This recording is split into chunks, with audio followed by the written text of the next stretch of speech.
first, we have Ronald Lee Jr. with the Union. Ronald has more than 20 years of experience serving youth and families in the Metro Detroit, Michigan area. As the Union's program coordinator, Ronald is dedicated to countering the negative cultural influences that misdirect the lives of youth. Welcome, Ronald. We're glad to have you. Thank you. Glad to be here. And next we have Tracy Pike with Ascend. Tracy serves as the executive director of Ascend, and she has more than 20 years of experience authoring and teaching sexual risk avoidance curricula. She's also dedicated her career to helping youth reach their full potential. And we're happy to have Tracy as our presenter and our Field Talk moderator for today. So with that, I'll turn it over to Tracy and we'll get started with some objectives. Thank you, Megan, and welcome everyone. I am so excited that we have forged through, if you have been with us through the whole experience, 3 days. And I have heard so much amazing feedback from everyone, how much they're enjoying and really feeling equipped and empowered more with resources. Today in this presentation, we are going to reach them before we teach them. And our objectives today, Ronald and I are tag teaming a bit, and you are so in for a treat to get to know him better. Our objectives for this particular session will be to explore effective classroom communication dynamics. I know many of you are in the classroom, and even if you're not, I know that you will be able to glean some skills just for better communication in general. And I think the classroom dynamics is going to go a little bit beyond your presentation, as you'll find. We're also going to expand your holistic approach. You know, if you've heard me speak before, I'm all about the whole person and always embedding that and seeing things through that lens. But embedding that and taking that holistic approach in your presenting and answering questions, we're going to learn some skills and then apply them through our breakouts later in our field talk. And lastly, we're talking about building positive student and teacher relationships. So before we kind of really dig into the content, as I mentioned, I'm so all about this holistic model of health. And yesterday we had talked in a session or two about optimal health and what that looks like. So just as a reminder and a framework for talking about holistic health, let's review this one more time. The holistic health approach basically considers the whole person, not meant to insult your intelligence there, but remembering, as I in the field for the first probably 5 to 10 years of my work would speak of sexual activity as this physical act that would impact us mentally and emotionally and socially and ethically. And of course that's true, but you know what, really, if you think through, consensual sexual activity, it is last of all demonstrated physically. It is first of all thought and emotion, partner social, is consent given ethical, and last of all demonstrated physically. So I want us to think forward and backward about the holistic model, and it all includes all aspects of an individual.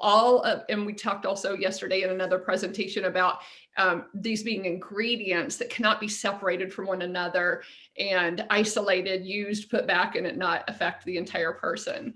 So with that being said, let's talk about effective classroom communication dynamics, because the whole holistic approach isn't just going to be applied in our presentations and focused towards students, but also need to self-focus our holistic approach. So I think Ronald will talk to us a little bit about that.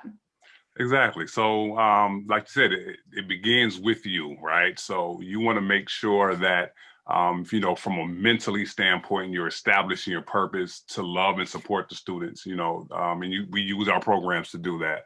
So we want to make sure that, we're hitting it from a social standpoint. We're building those trust relationships with not only the students, but also the teachers. And you want to be yourself. A lot of times, because we have a curriculum and we feel as though we have to box ourselves in, but it's like, no, you can be authentically who you are. You're probably in this field because you have a love for the work that you're doing. So make sure you're being yourself, and you want to be able to connect emotionally as well. So set aside any kind of personal things that are going on in your own life.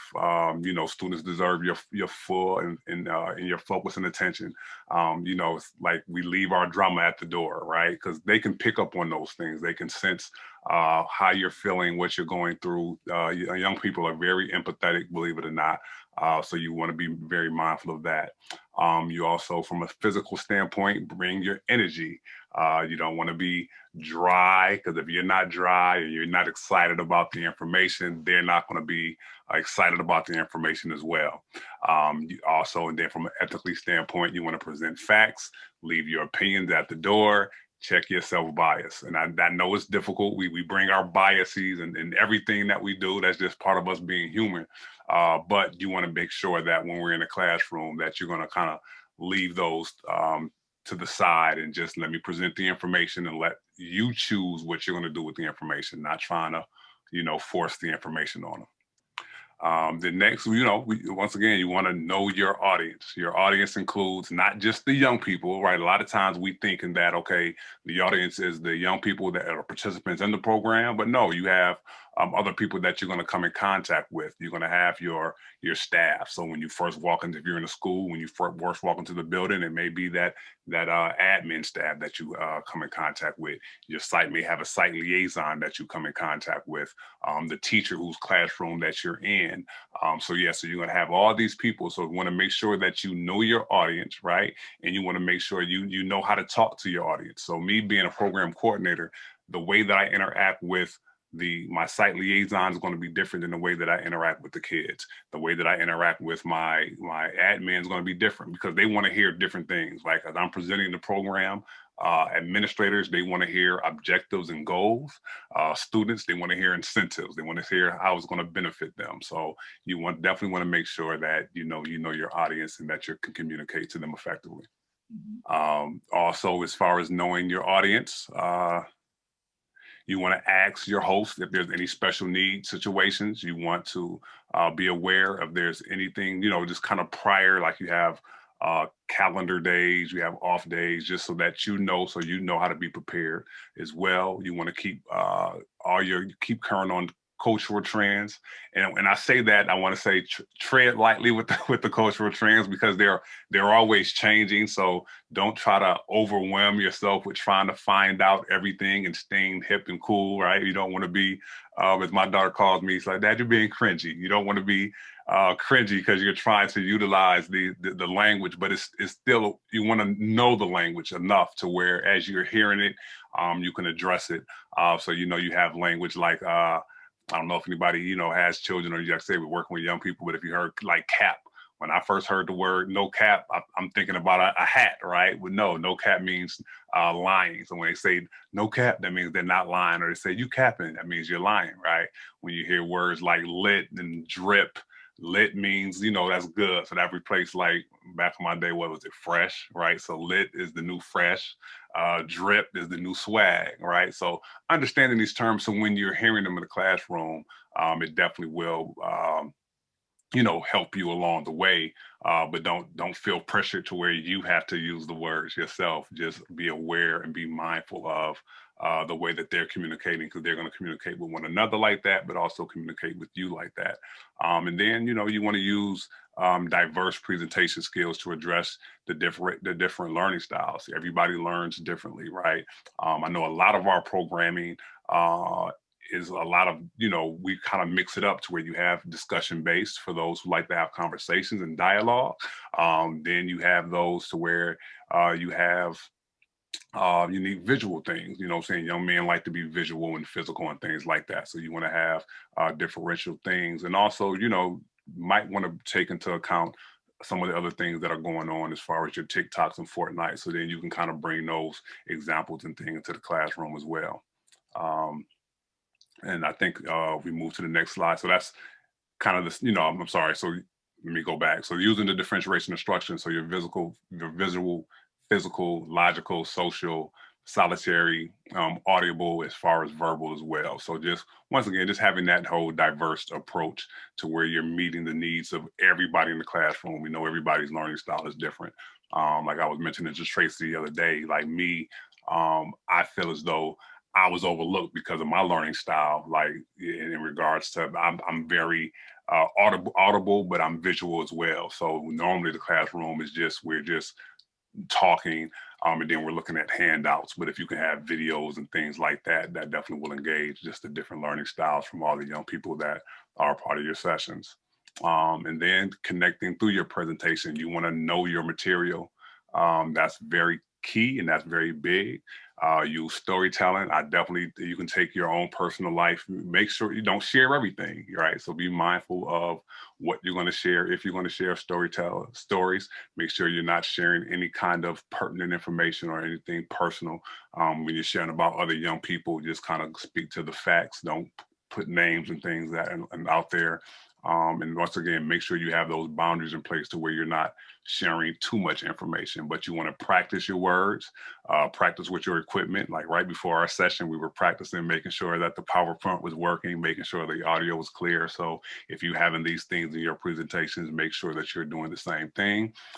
Practice with people. If you have colleagues that you can practice with, practice. Another big thing that I do is I use mirrors. Mirrors is like the best studio audience. You can see yourself, see your expressions and things like that. So definitely utilize those things. And then as you're practicing disseminating the information, also you want to practice them responding. You want to practice with questions. So now Tracy's going to kind of discuss a format, a methodology when dealing with questions. So Tracy. All right. So it just really dawned on me when I was working with a coworker one day. We were actually writing a grant, and she's like, you have so much logos in this grant material. We need some ethos, pathos. And I said, what are you talking about? And she's like, there's so much fact. Logos is fact, and you need more emotion, and you need more storytelling, and you need more, content and context, and you need some credibility. And I said, oh my gosh, I mean, this is so brilliant. And this is based on Aristotle's theory of communication, okay? And so I want to propose to you that we could have a little bit more, again, holistic, you're going to get tired of me saying that, approach to answering students' questions.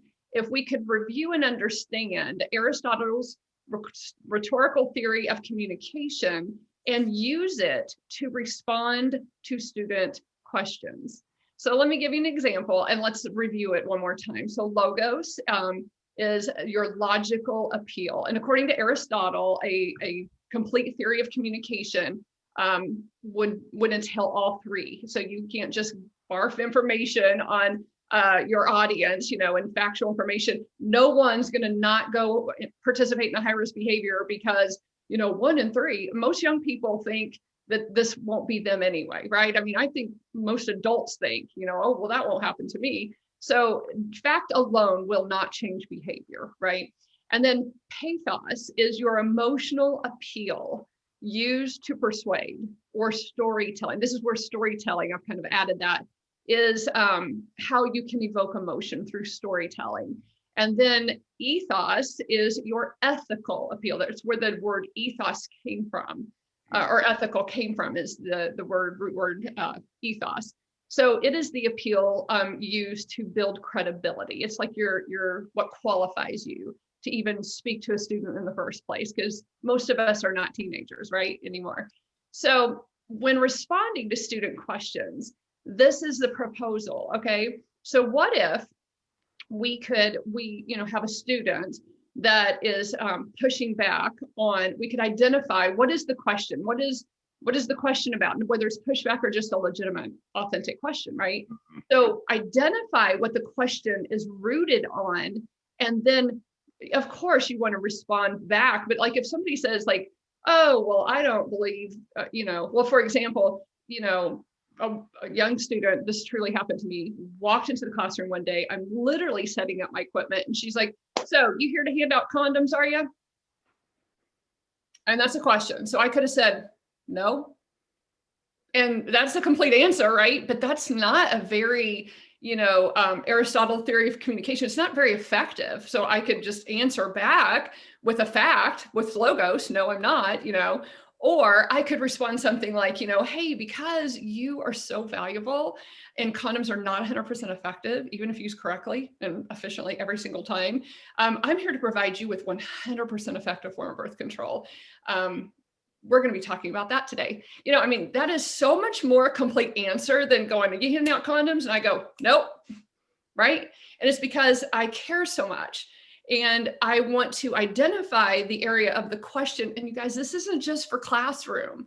This will be so revolutionary in your life, in communication with spouses, family members, people in the community. If you can identify the question and give a more complete response.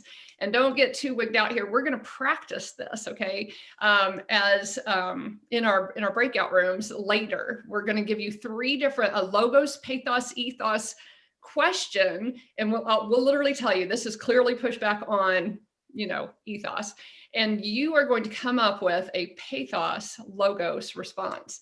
So wherever you're identifying the question, then you can have a more complete and respectful and holistic answer by completing, you know, the portion that was not the pushback on. So I hope that makes sense. And again, we will be talking about that a little bit more here shortly.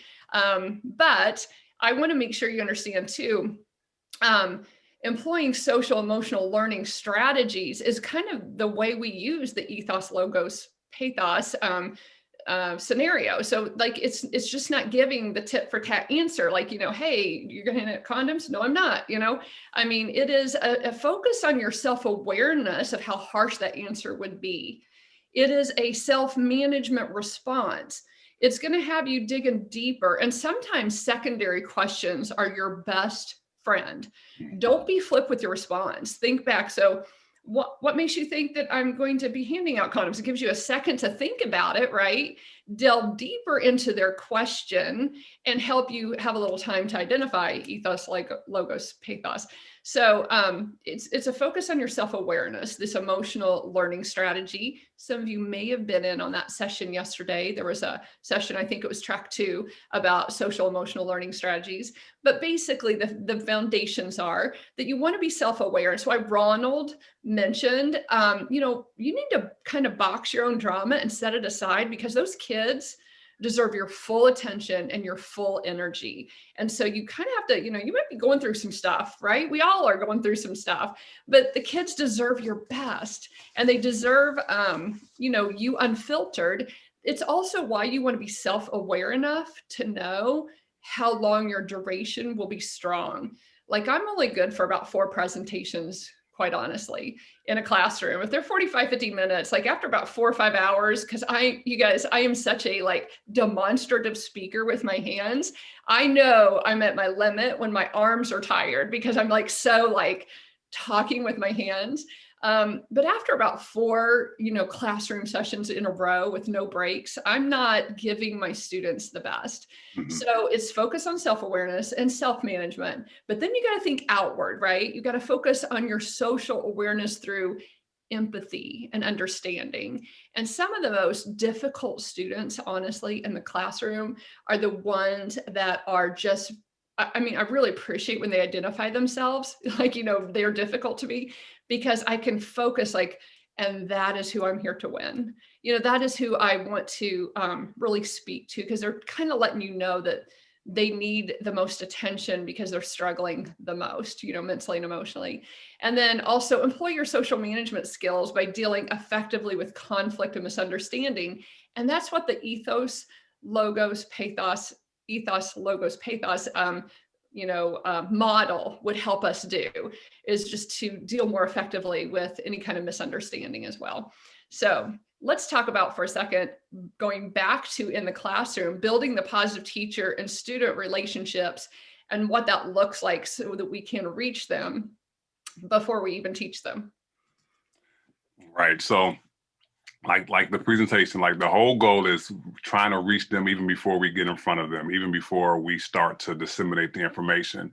And a lot of times those admins and teachers, those can be those barriers. So we want to make sure that we're building a strong relationship with those people whose space we're coming into. So as we're dealing with teachers, we want to make sure the teachers buy into the presenter and or the program. We want to make sure that they break the student acceptance or of the message, right? So a lot of times before we go into the classroom, we meet with the teachers or we meet with the admin and kind of let them know what the program is about, get that buy-in, so then they can be advocates. The teachers are like the best advocates, right? Because we're coming into their space, and if their energy is kind of withdrawn, or if they're not engaged, once again, the students can pick up on that. So once again, you want to make sure that that teacher has that buy-in, and that they have that genuine interest, and demonstrate a genuine interest with the partnership with the teacher. So you want to be excited as well, like, thank you, Miss such and such or Mr. such and such, for letting us come into your classroom. Thank you for welcoming us into your space. We appreciate it. Just once again, showing them that this partnership means a lot to you.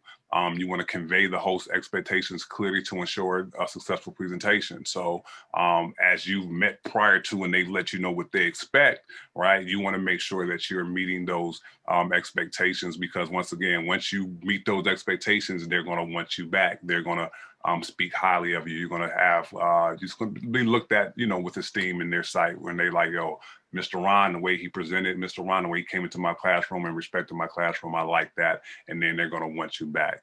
And that's the main thing. Go ahead, Tracy.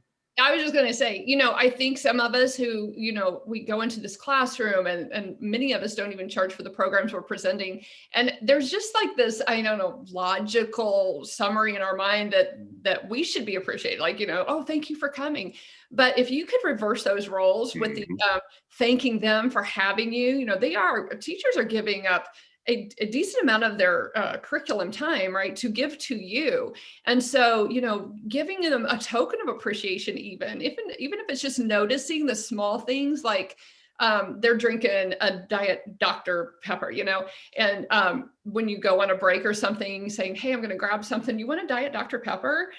Just really, really building those foundational relationships, because there's nothing worse than, and y'all know, if you've been in the classroom, being introduced by a teacher with the roll of the eyes, like, here's Miss Pike, she's going to tell you not to be having sex, and that's not at all what I'm there for.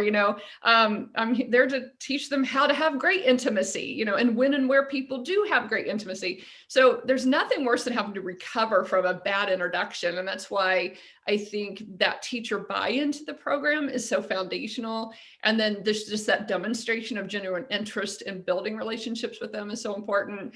And then, let's talk about what it would look like to what kind of information should you convey to the host to have a successful presentation, I guess you should say, right, Ronald? Right. No, that's definitely, you want to, like I said, convey those host expectations. And like you said, you look at the school calendar. That's one thing that we kind of go in and look and see, okay, what days may affect our programming and things like that.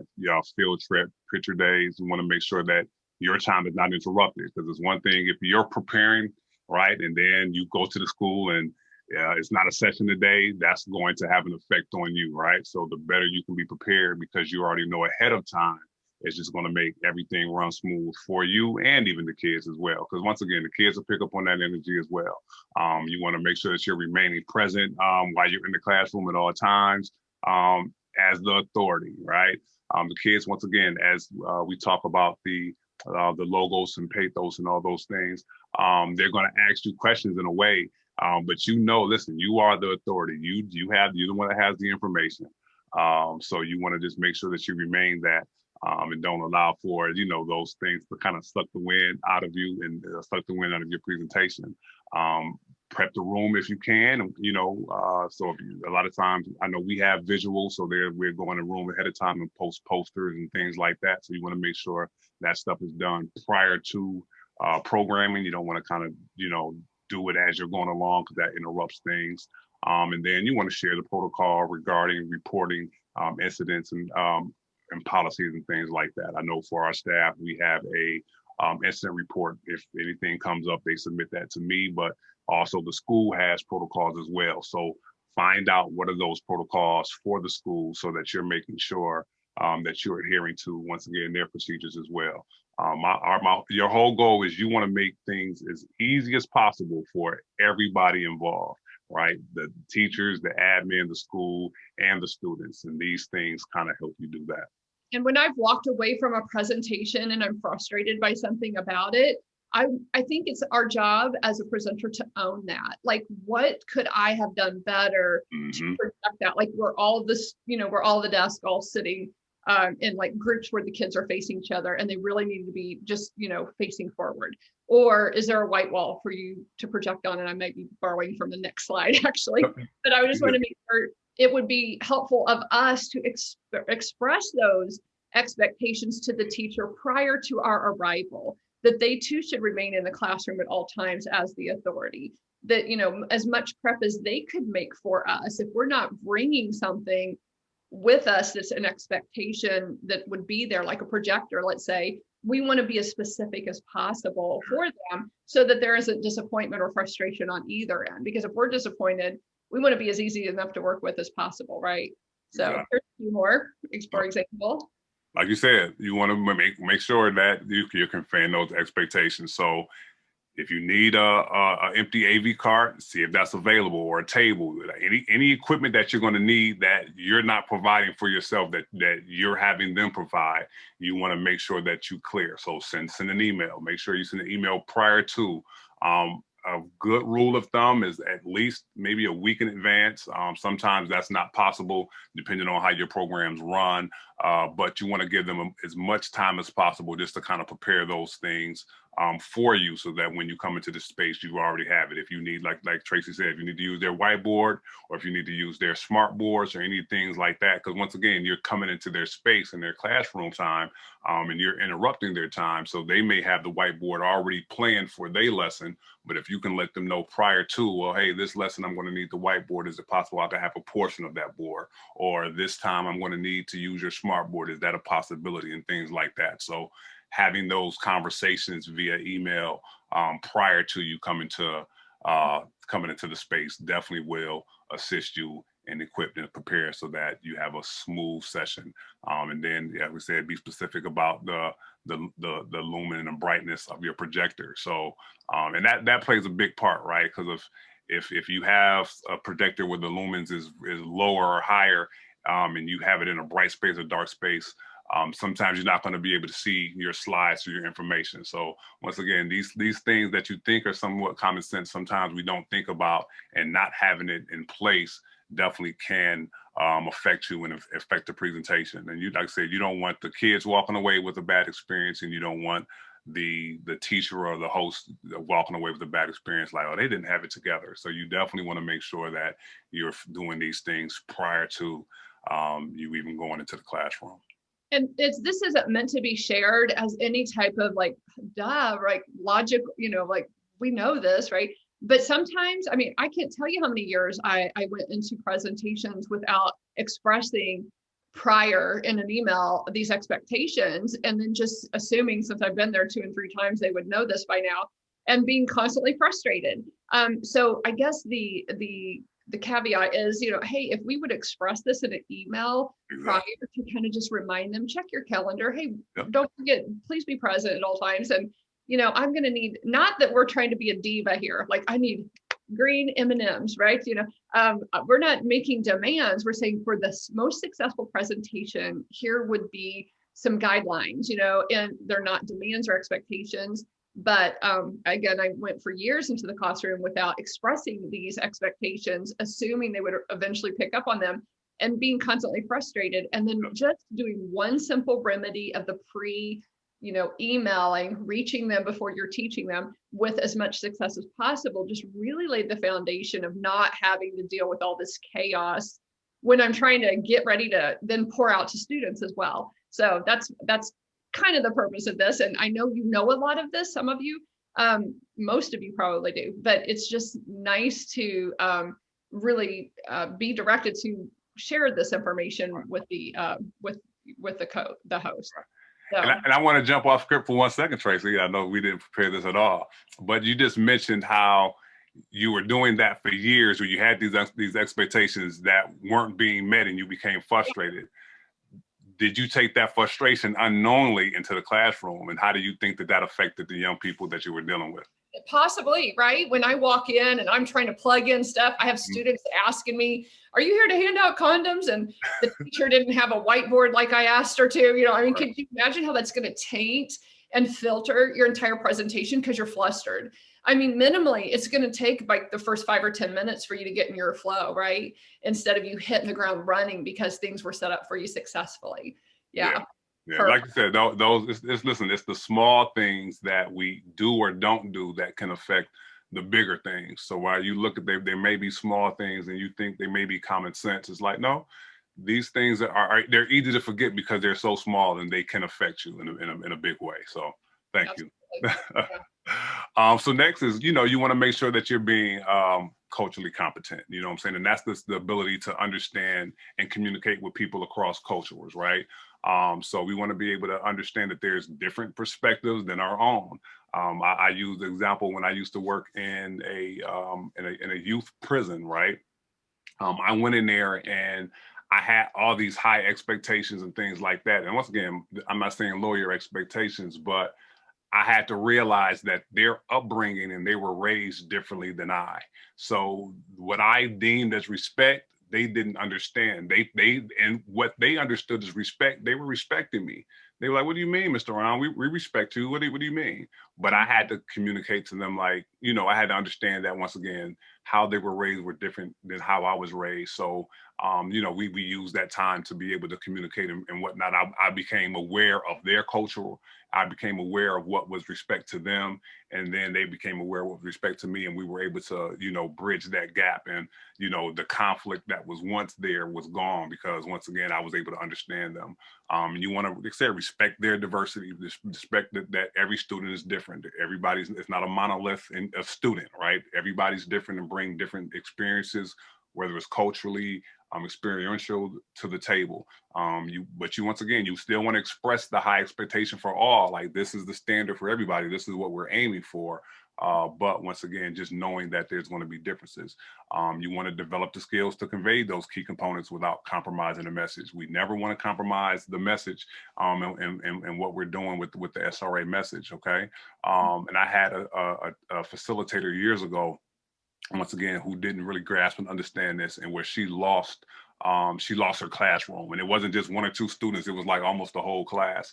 But what it was is, as she was conveying the expectation, it still came across as judgmental, to where she was indirectly or inadvertently judging them, and the students, they felt that, right? And they was like, well, she's talking about my mom.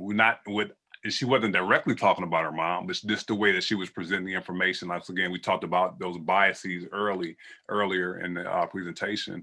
She came in with certain biases and whatnot. And like I said, she was a phenomenal facilitator. She loved the kids, but the way in which she presented it, it just didn't fare well. She wasn't aware of just those cultural differences and things like that. So you want to make sure that you're being mindful and being empathetic to where, okay, their situation may be different, because like I said, some of the things that we're going in and that we're trying to equip them to make different decisions about, they're already engaged in, their families are already engaged in, they're seeing the results of doing it.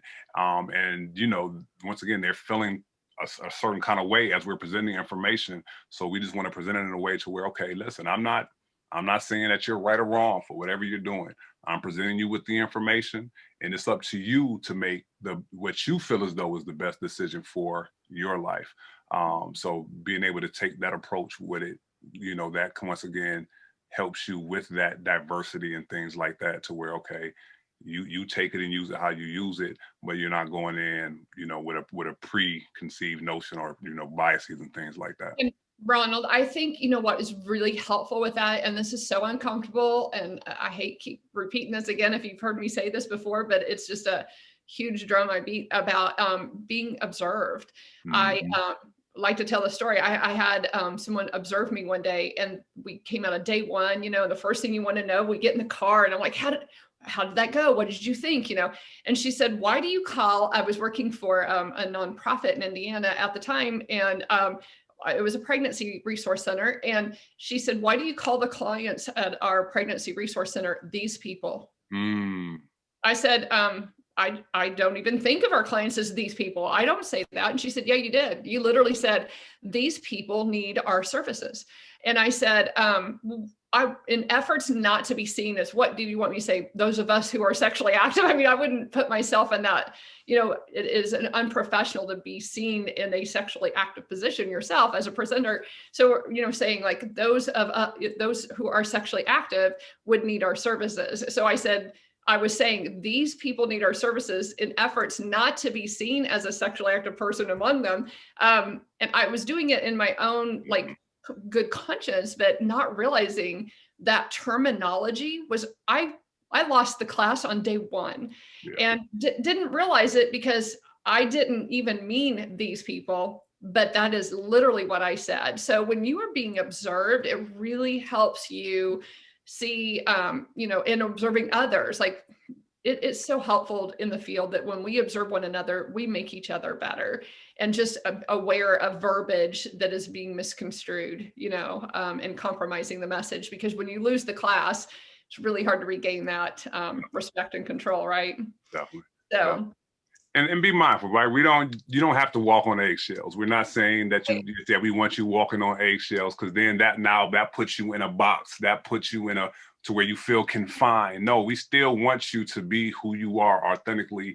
We want you to show up, but it's about self-awareness. We want you to be aware of what's going on in the environments that you're going in, aware of what could possibly be, because as you're aware of it, then when certain things come up, you're able to make adjustments. And like Tracy was saying, it's okay to be observed. Like we do quality assurance with our staff all the time, and they come in and they like, they start to tense up, and I'm like, no, just relax. I want you to be you. I'm not coming here to be punitive. I'm just coming here just to make sure that that everything is on point, and we can make adjustments as we move forward. So. And it helps the speaker be a better speaker. And don't we all want that? Don't we want to be more communicative and relatable to the students? Because that's, nobody's in this for the money. I'm just betting, if I was a betting girl, nobody's doing this for the money. We do it because we're passionate about youth and we want them to have optimal health outcomes, right? And so we want to be better, the best we can be at our jobs. So doing that also, now let's talk reaching them before we teach them. Let's talk about the students now. Right. And there's some just basic do's and don'ts. So, so you want to state the facts, right? We don't want opinions. We want the facts. We know that the information that we're providing is medically accurate, so state the facts. Right. And don't over convince your facts either. Don't sit there and I always know I'm over convincing. I could hear it in my own voice when I'm like begging the class to believe my facts, instead of just saying, hey, here's what we know. Most teens are not sexually active. Here is the CDC data. I mean, just explain it. Right. Even given, because most kids think all this data is, they're lying, yeah, no, that's figured in, and I like to state those things before the students even do. I'm always trying to be emotionally intelligent enough to know how is what I just said, even though I just gave you an example of how I wasn't emotionally intelligent a while ago. But that's why we need each other. I want to always be thinking, how did they just hear what I just said? Mm-hmm. How did they just hear that, this data that most teens aren't sexually active when they, all their friends are sexually active? Like I imagine, and read your crowd too, obviously with the emotional social learning, look at the looks on their faces when you say a statement, and then be like, and if you're thinking that they were lying, then I would think that too. And then again, we'll talk about here again, using your ethos, logos, pathos theory as well and back, but don't over convince. We stand on data and facts. We know that saving sexual activity until marriage is the healthiest lifestyle choice. Facts, hands down, all the data will tell you that. Yeah. Make sure you're asking questions. You want to make sure that they're receiving the information that you're giving out. Like, it's very key that, somebody proposed it like this. I don't know if anybody are football fans or whatnot. They said, how do you know you threw the perfect pass, right?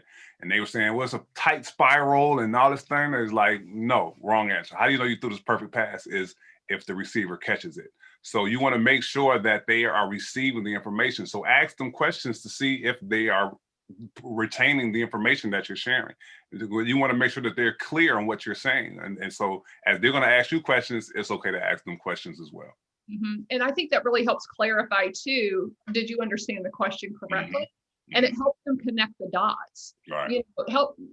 So I said this, so if we did not complete the success sequence, if we did not achieve merit, or, achieve at our high education, independence, and then marriage before we had a child in our lives, how would a child impact that success sequence using the Brookings Institute success sequence we've been discussing for the last few days? And don't be offended, y'all, when students are asking things. I don't think they realize sometimes the position they put you in when they ask an inappropriate question, or if they use verbiage that you find offensive. Don't be offended. It might be the only word they know for that body part.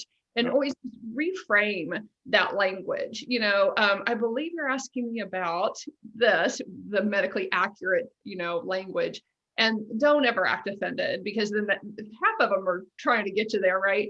And act like, let me shock you. Yeah. I just never act like I'm surprised. Now, I might go home or go back to the office and then share with all of our other presenters, like, you wouldn't believe, right? But that's where you vent. You don't vent at home, or, unless you want to offend your family as well. But just don't act so shocked and offended. Yeah. Make sure that you're being open-minded, and that's just all around, right? As you're going into the schools, be open-minded with their culture and way they do things at the school. Be open-minded in the classroom as you're dealing with the students. Just be open-minded. Don't go in there with a fixed mindset. We all know what fixed mindsets can do. Go in there with an open mindset, and make sure, you're staying open-minded. Yeah, and you're not there to win friends. You're just not going to win them all. I mean, there is just so much going on in students' lives beyond the small amounts of impacts that you're having. We do know that what we do teach can change lives, but you're not there to win every person in the room. If you're there to be liked and you're needing that affirmation, you've got to get that outside of these presentations. First of all, it's too needy for your audience. Yeah. That you're trying to always be winning this audience. I'm here to be factual, I'm here to care, and I use my curriculum to do it. And, but some people will just reject the message, and you need to reconcile that and be okay with that. I mean, I remember my very first presentation, and we got some student feedback, and just, I can't even remember what percentage. It was a really, honestly, pretty great feedback and percentages of students making healthy choices on the outset of the presentation. But I was always so fixated on, like, let's say the 20% that wouldn't answer the question the way I wanted them to, or the healthiest outcome, right? And, that data, I think Meg Meeker said this earlier, she's like, I just hate the numbers. But when I started knowing that, we count people because people count. My previous executive director at where I worked always says that. And I was like, all that data is people's lives, so it should inform us how to be more effective, but just get in a whole new field if you're here to make friends with every student you meet, because that's just not a reality. And we can love every student, but we're not going to be their friends. And we're not trying to win friendships, right? Right. No, like I said, we're trying to win the life. We want to make sure that we're giving them the proper information so that they can make what they feel is the best decision. And a lot of times, right, they make the decision that may have not been the best, and they get those results that they want, that they don't want, and they remember the information that we shared. I've had students come back to me several times, Mr. Ron, I should have listened. Like, I remember you told me this, that, and the third, and I should have listened. But it's okay, because they still have some information, and they're still able to utilize it, and they're still able to move forward. They've asked me, can we come back? Can I talk can I talk to your students? Can I come back and talk? Because we won the life. We were there. We were not judgmental. We weren't biased in our approach. We just gave them the information. They chose on their own. They got this result, but they see, like, oh man, I wish I would have did this. And so yeah, we want to win the life. Yeah, win the life, not the argument, because you can. You are older, you are smarter, you're probably better with your words. You can win that argument and forgo the life. You here to have condoms? Nope, because they ain't 100% effective. Mhm. There you go. I mean, how effective is that? So not beating the same drum again, but let's go back here shortly. This is what we're going to do, is talk about the ethos, logos, pathos again. And I just want to remind you, I was supposed to say this at the beginning and I forgot that this PowerPoint is available on the Exchange and as with this presentation. Okay. And if you have further questions, for Ronald or I didn't do the quick math to know how many years in the field that you and I possess together, Ronald, but here is our contact information. But we did really, and I think we're doing really good on time. We wanted to be very intentional to stop early enough that we could do questions and answers. And I meant to say at the beginning, hey, put your questions in the chat box. But here's the deal on that. I didn't really want to encourage you to do that until you heard the presentation. And then now you've heard the presentation. Now let's put some questions in the chat box, and again, we're going to talk about ethos, pathos, and logos here in a moment as we kind of delve into our delve into the breakout rooms in a minute for our field talk. But let's just focus on some of the content, or maybe even share some of your tips, some of the ways that you have shown appreciation in the classroom to your host. I don't know, I'm trying to, I guess, lead some of the questions to stir them. And I don't have access right now. I'm looking to see the chat box and I don't see it. So, Ronald, do you see anything in the chat box? Or yes, somebody asked, can you show your information again? I guess they want your contact, your email. Okay, sure. Yes. Here's our contact information. If you would like to email us and have questions, please feel free to reach out to us. We are glad to champion you because you guys are heroes out in the field doing the work. And we're so excited to share some of our experiences. We're not the, be all end all of experts, but hopefully just being able to give you some encouragement and some guidelines that we've learned through the hard way. Everything I know because I've done it the wrong way and found out differently how to handle something. So Charlene wants to see the slide with the definition of the logos, pathos, and ethos. Okay. All right, let me go back to that one. Yes, and y'all might want to write this down if you haven't made notes on that. Let's see, here we go. Okay, this is Aristotle's rhetorical theory of communication, giving full credit and reference to Aristotle. Okay, logos is your logical appeal. And we might want to, hey, Ronald, can you just write that in the chat so they have it like logos equals logic, okay? Sure can. Because we're going to refer to this again in our in the field talk. So we're literally going to give you 3 different scenarios shortly. A logos and a pathos. Pathos equals emotional. Okay. And ethos equals ethical. But when you say ethical, just put qualification next to that, if you don't mind, because what is your qualification? What is your credibility? Okay. Logos, pathos, ethos. Okay. Are there other questions in the chat? Nope. Wow. We just answered every question. We must have done an awesome job. I doubt that. Maybe they need a break. Would you mind putting then, if you don't have a question, okay, maybe you could put in the chat, let me give you an example of what I'm talking about. And so with my experience with a nonprofit, Clarity in Indiana, we would give our teachers a token of appreciation on the last day, just like a little bag of popcorn. It's like, hey, thanks for allowing us to pop in and the opportunity to pop in and partner with you. And it was just such a over the top, not just a thank you for partnering, but just even and it's seriously just a cheap, small gift of appreciation. But that kind of authentic gratitude just speaks the world to people.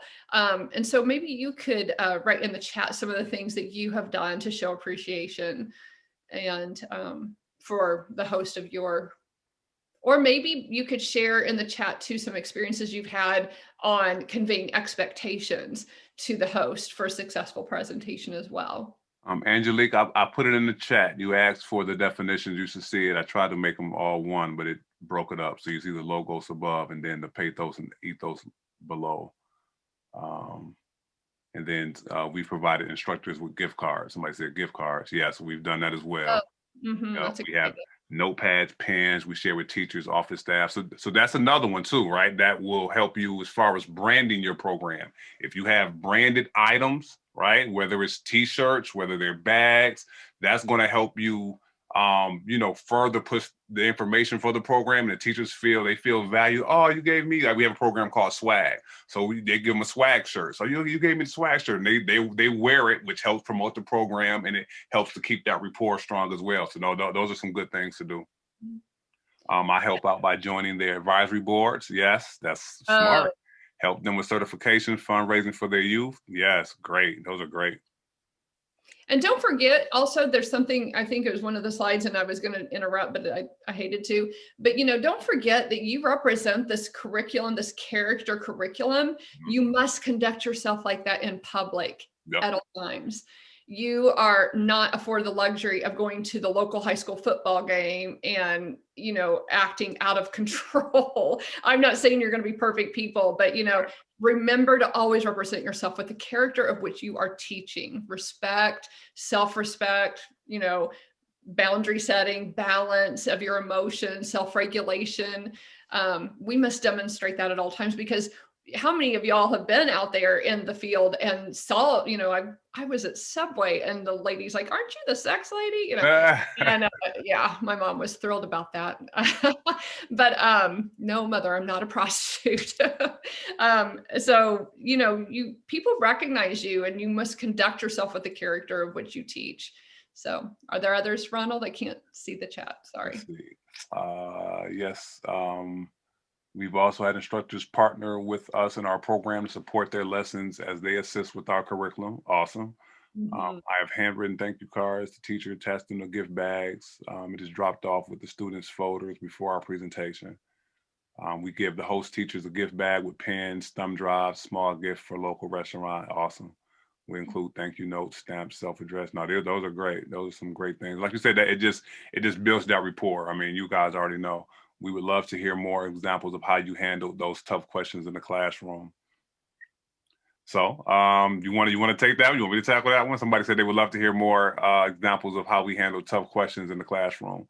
So, I mean, it kind of depends. Like I said, I'll let Tracy go from her using that standpoint. But I know for me, you based on the question, I kind of gauge and try to see, okay, is this a challenging question or is this a information seeking question? Either way, I'm going to answer the question, but once again, I just kind of want to know, because, we know how young people are. Sometimes they're information seeking and it comes across challenging. Sometimes it's challenging. It's not really information seeking, but like Tracy's saying, we're just going to answer the question. So here, let me answer it in a way, once again, to where I'm being factual, I'm being truthful. And I remember it was one time where a student asked me a question that I didn't have the answer to. And I was pandering, I was trying to answer the question. And he told me the best thing that I was like, he freed me. He told me, it's okay for you not to know, Mr. Ron. And in that moment, I realized that, okay, I don't have to know everything. And I can respond with, you know something? I don't know. I don't have the answer to that, but let me check and I'll get back to you. And kids are so smart. You know that. And they will sniff out inauthenticity in a heartbeat. So you cannot be inauthentic. So if you don't know the answer, your best bet is to go, oh my gosh, that's a great question. I don't know the answer to that. I have two guideline theories on answering especially difficult questions. And my number one guideline theory is ask another question back to give yourself time to make sure, first of all, that you really understood what you're asking me. So, let's talk about like a really difficult question. If kid says, so Ms. Pike, are you really saying that, two kids who give consent shouldn't be having sex? Is that what you're saying? And so I would ask questions back like, so how old are these students? And is consent the only, arbitrator to making this healthy? So would it still be healthy if they're both in 8th grade, what would the outcomes be to that? Let's, asking questions back to help them connect the dots, not just going, yep, that's what I'm saying. We have got to get beyond offensiveness. We've got to get beyond, these kids are just asking truly out of authenticity. And then also remember, so ask questions back and be authentic, but park your agenda at the door, your personal moral agenda, because there's no room for it. It's going to destroy your program. Right. Stick with your facts. If they want to know what you believe about, delicate topics, say, I'm really here to present this curriculum. And although I might have a strong opinion about that, you're welcome to see me after class when I'm on my own free time or something like that. But truly, I don't even recommend that. Just say, I'm really here. I'm not here to promote my own agenda and my own thoughts and opinions. I'm here to give you curriculum, and here's what I know is best and healthiest. And go back to your data and go back to your curriculum. And when you just really, or let's say a student asks you, well, what did you do? What did you do? Right. And they're going to ask you something personal. First of all, be ready to answer the most difficult question you're afraid they're going to ask, because you will be asked. So get your answer ready. But there is nothing wrong with saying, you know what?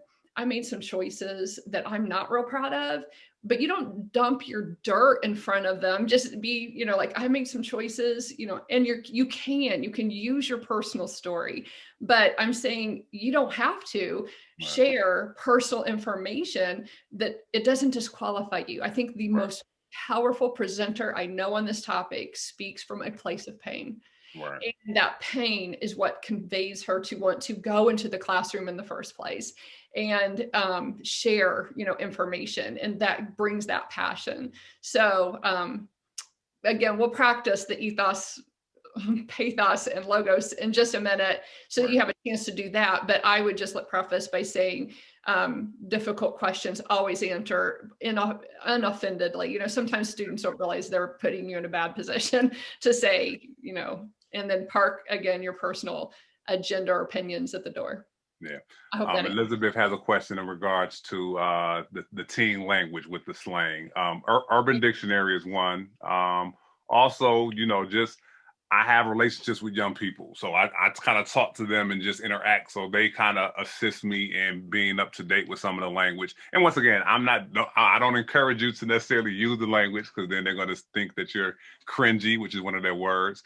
But at least I know when I'm hearing them communicate with one another and hearing them communicate with me, at least I'm aware of what they're saying, opposed to me like hearing you ask them a question and then they respond, and then I'm like, okay, I don't know what they said, And sometimes, and it's okay to even ask them, right? They may laugh at you like, he don't know what, but no, it's okay to ask, like, no, I'm legitimately, I don't know what you mean when you said such and such. What did you mean by that? So yeah, that's what I was going to say. So I suggest that you say, teach me your ways, young people. I'm just that authentic. Like, I'm a 54-year-old white girl. Okay, you say, I can't know it all. And honestly, they can't keep on top of their own trends. They can't. It is changing and shifting every day.